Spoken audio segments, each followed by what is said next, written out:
Irmãos, Deus está tão presente neste ambiente. E quando Zé Luiz louvava e Deus falava com Cassiano, a mesma coisa que Deus falou comigo enquanto Cassiano falava. Sabe o que acontece? João Batista certa vez falou o seguinte: que tem pessoas que vivem em pecado e são igual a palha, vai ser queimada no fogo. Todavia, nenhum de nós fomos chamados para ser queimados no fogo. Nós fomos chamados para se cumprir o que está em João 15, quando Jesus diz: eu sou a videira verdadeira, meu Pai é o agricultor, vocês foram feitos para estar em mim. Toda vara, todo galho foi feito para estar no Senhor Jesus Cristo. Então nós não fomos feitos para estar longe do Senhor, pelo contrário, nós fomos feitos para estar no Senhor. Essa é a diferença. Quem sai do Senhor vira uma palha, todavia quem fica nele dá muito fruto. Amém, irmãos? Mateus capítulo de número 14.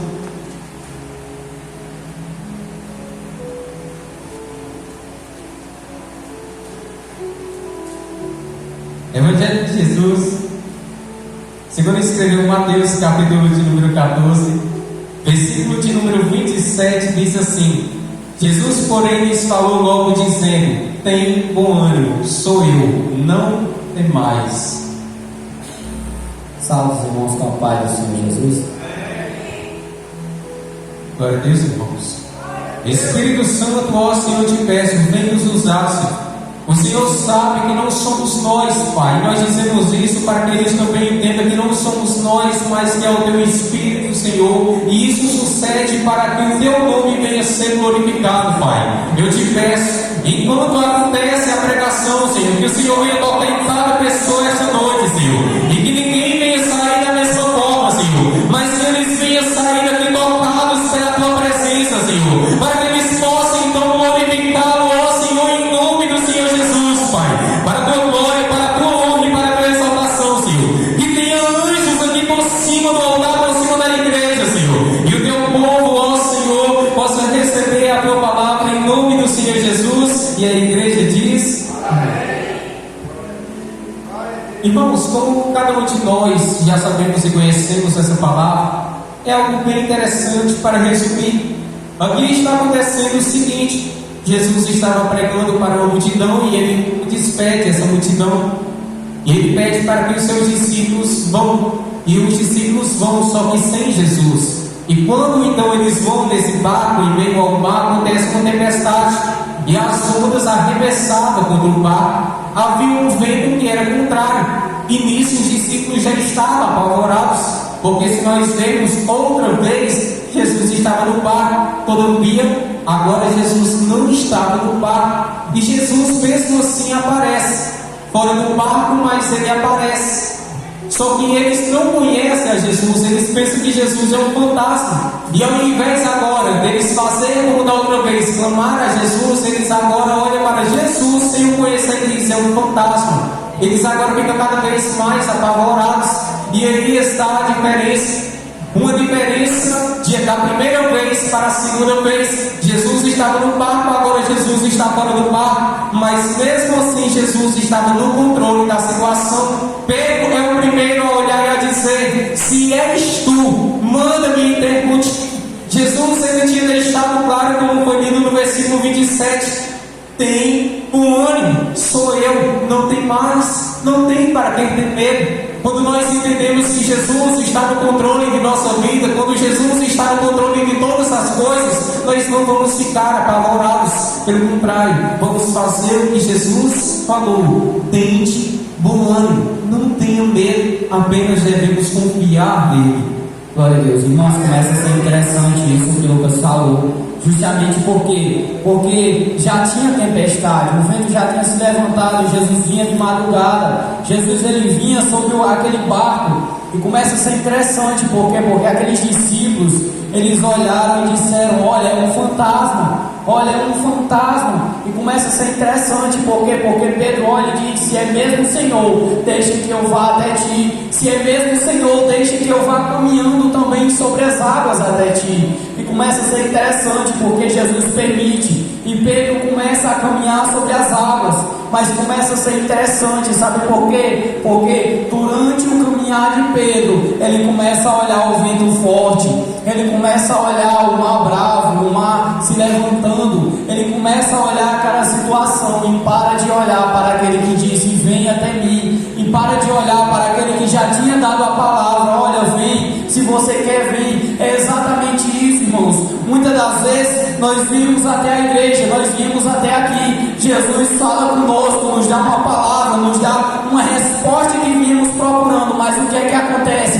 Muitas vezes nós paramos de olhar para a palavra que Ele dá, nós paramos de olhar para aquilo que Ele já decretou e começamos a olhar para o problema, e começamos a olhar para as situações, começamos a olhar para o vendaval que vai estar ao redor e paramos de olhar para aquele que já tinha dado a ordem, para aquele que já tinha dito: vem, então vem. E aí começa a ser interessante, porque quando isso acontece, Pedro começa a afundar, Pedro começa a descer, e começa a ser interessante, porque mesmo acontecendo isso, a misericórdia, o amor de Deus é tão grande que o que ele faz? Ele vai e puxa Pedro, pega Pedro e puxa ele lá do fundo. O que isso quer dizer? Era Jesus dizendo: olha, além, eu sei que você não confiou, eu sei que você não acreditou na minha palavra, eu sei que você ainda duvidou, eu sei que você olhou para o vento forte, eu sei que você olhou para a tempestade,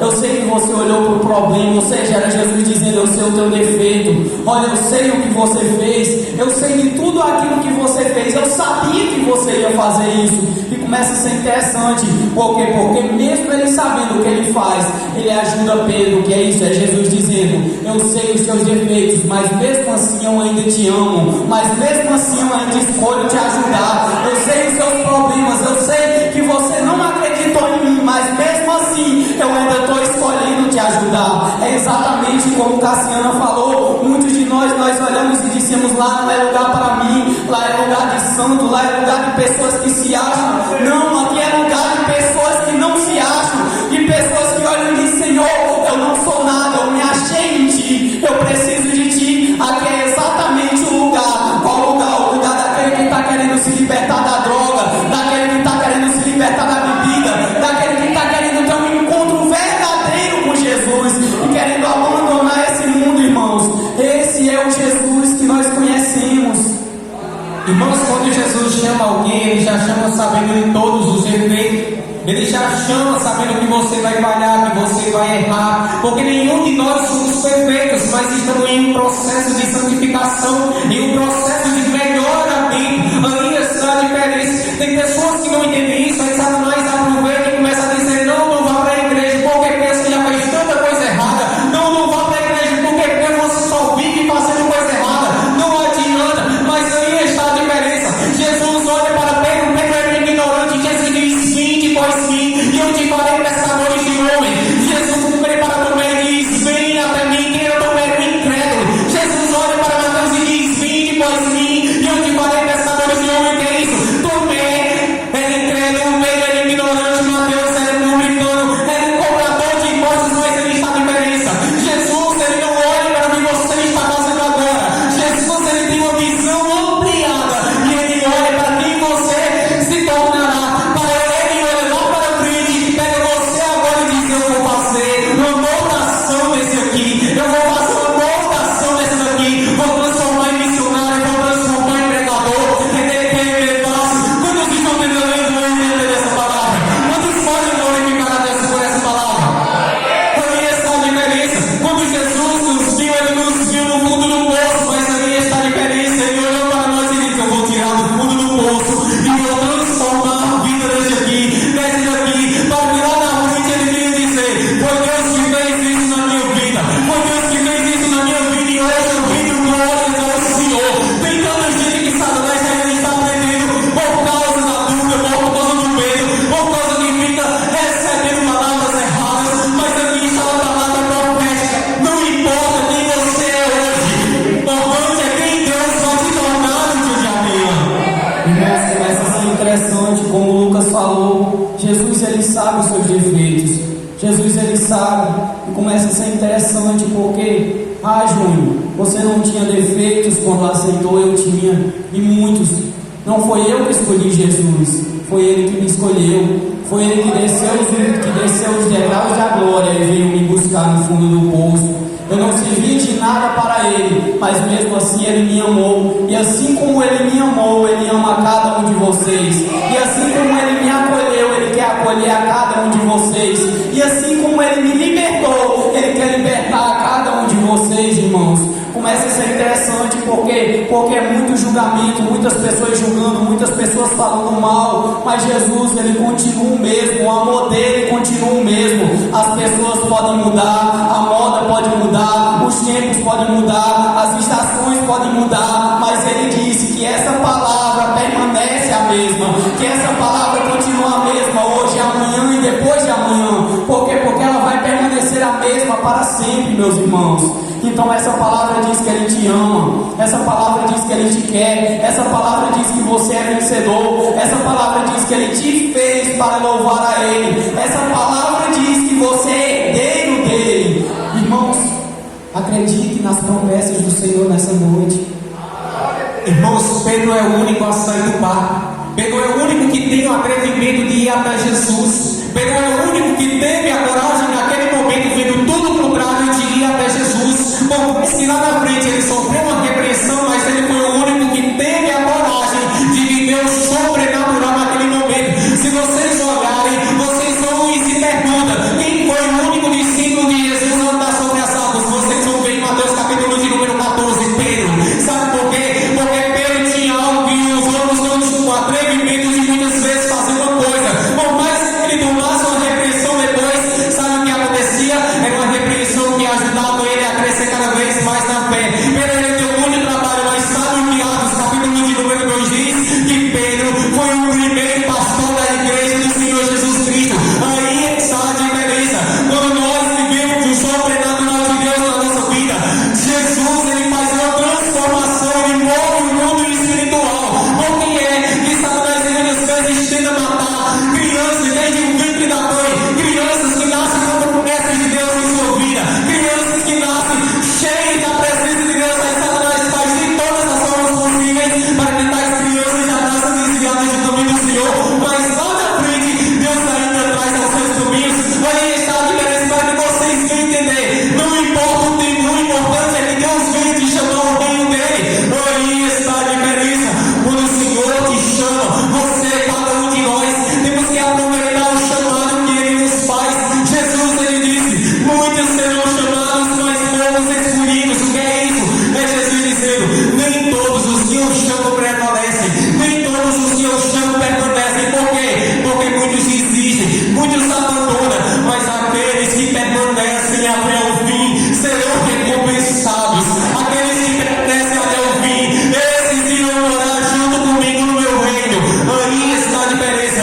Quando nós enfrentamos as dificuldades, enfrentamos as tribulações, as aflições, as angústias, permanecemos nos caminhos do Senhor, o reino dos céus nos espera, e lá em cima nós iremos morar para toda a eternidade. Irmãos, recebam essa palavra profética. Começa a ser interessante. Feche os seus olhos e recebam essa palavra nesse exato momento. A situação pode estar difícil, o problema pode estar difícil, pode ter se levantado muitos vendavais, mas você continua obedecendo. Pode ter se levantado situações, mas você ainda está obedecendo, você ainda está servindo a Ele. E começa a ser interessante, por quê? Porque o problema pode ter se levantado sobre a sua vida, mas você ainda permanece fiel. E Deus vê isso, irmãos.